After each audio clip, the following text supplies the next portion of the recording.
we'll rock and roll as we do. Ooh. It's cold. Well, look, we've got to get tough. I'm a tough Kiwi chick. Snuggle up, that's it. Sex in the bed. Grab a seat there. Okay, can everybody see? It's cold in the honey. I always wonder what's going on at Parliament today. Not much. Sunday. All part of the precinct of Parliament. And the Cathedral of Wellington is just behind those trees. So we're in a very important part of the city. This is where the decisions are made. Okay, folks. Oh, Mr. Hahn's here. Lovely. Good? Hello. Hi. I think we'll rock and roll, hey? Well, please stay on here the least possible amount of time, perhaps. Okay, well, welcome to Parliament Grounds. This is an area that you have absolute freedom of speech. You can't be sent away in a police car for saying what you think while you're on this particular piece of ground. If you leave the gates, it's a different matter. You might need a lawyer. Okay, well, Parliament Grounds is made up of three main buildings, the oldest of which is this one, the Parliamentary Library. It dates back from 1899 when it was originally opened, and is the library for resource material for our members of Parliament. It's got 3 levels of basement underneath, and they store in both paper or mainly paper form, a little bit of digital these days, all of the newspapers, all of the documents of state that they need to, so that MPs can refer back to reference material. It's open to the public, a small portion of it, but really it is a resource for the Parliament, folk working at Parliament. The architecture is very much that neo-Gothic style, and the architect believed that libraries are the cathedrals of the mind. So in those days, you know, it looked like a church because it's a cathedral of the mind. So that's the inspiration for the design of it. It's the oldest building on site. Parliament building, our legislature, is this marble and granite building just to my right. Now this building is made of indigenous materials, New Zealand marble up top and granite underneath. But originally it was made of wood.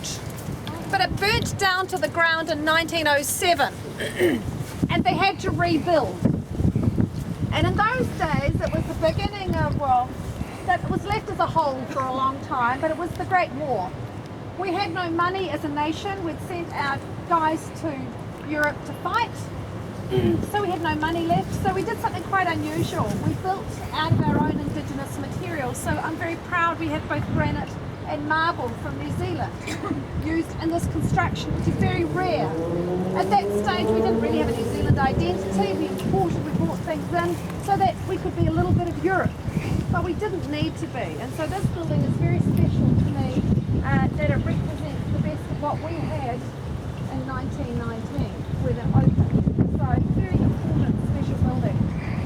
It houses our select committee rooms at the bottom where people have direct representation to make the committees that put the acts into Parliament, and New Zealand has a direct representation system. It also has our legislation chamber. We are a single house, we're a unicameral system. We only have one house. We do not have an upper house or a senate. We used to, but they voted themselves out of existence because the only piece of legislation they passed between 1935 and 1951 was to vote themselves out of existence. Because they realised they didn't do anything. So they were onto it, weren't they? Quite like them.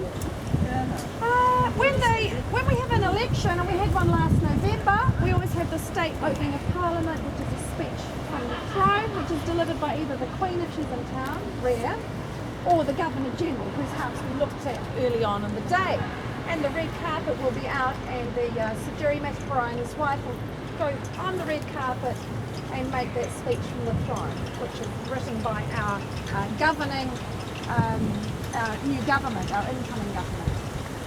Currently we have a government made of the National Party, which is like the Republicans, but because they do not have a clear majority, they're voting up with the Māori Party and 2 independent guys as well. So it's a combination of 4 parties governing currently.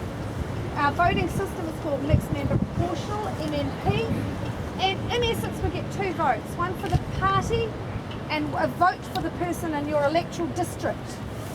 So if your party gets 17% of the vote overall, you'll get 17% representation in the House. Hello. Oh, you're waving to the camera. Oh, I think you're asking an in-depth political question there. Good. Welcome to YouTube. Oh, hi. You can only have representation if you have over 5% of the vote.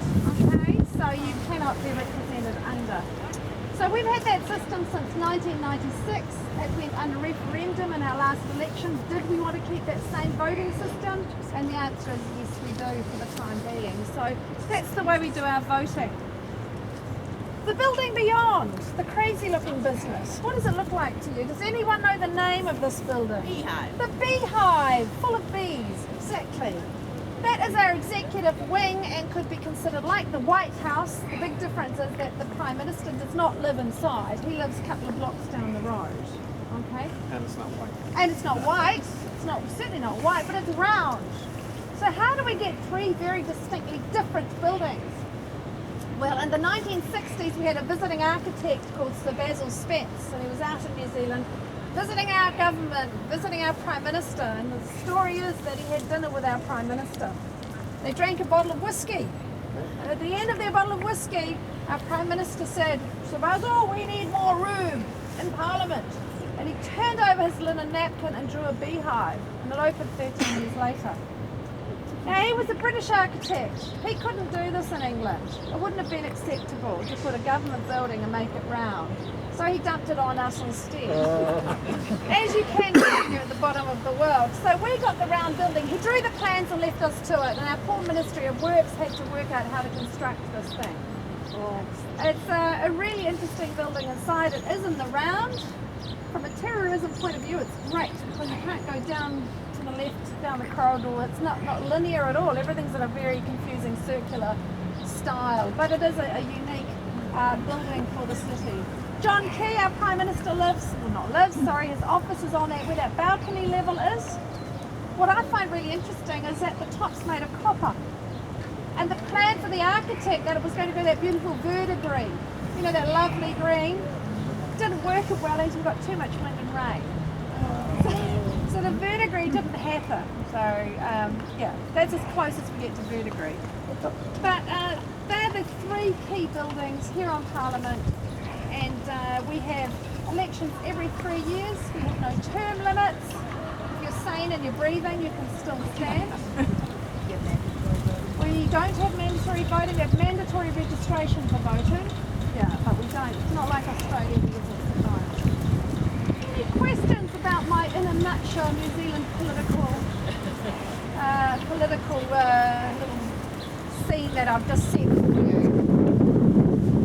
We're sick of the wind? Party.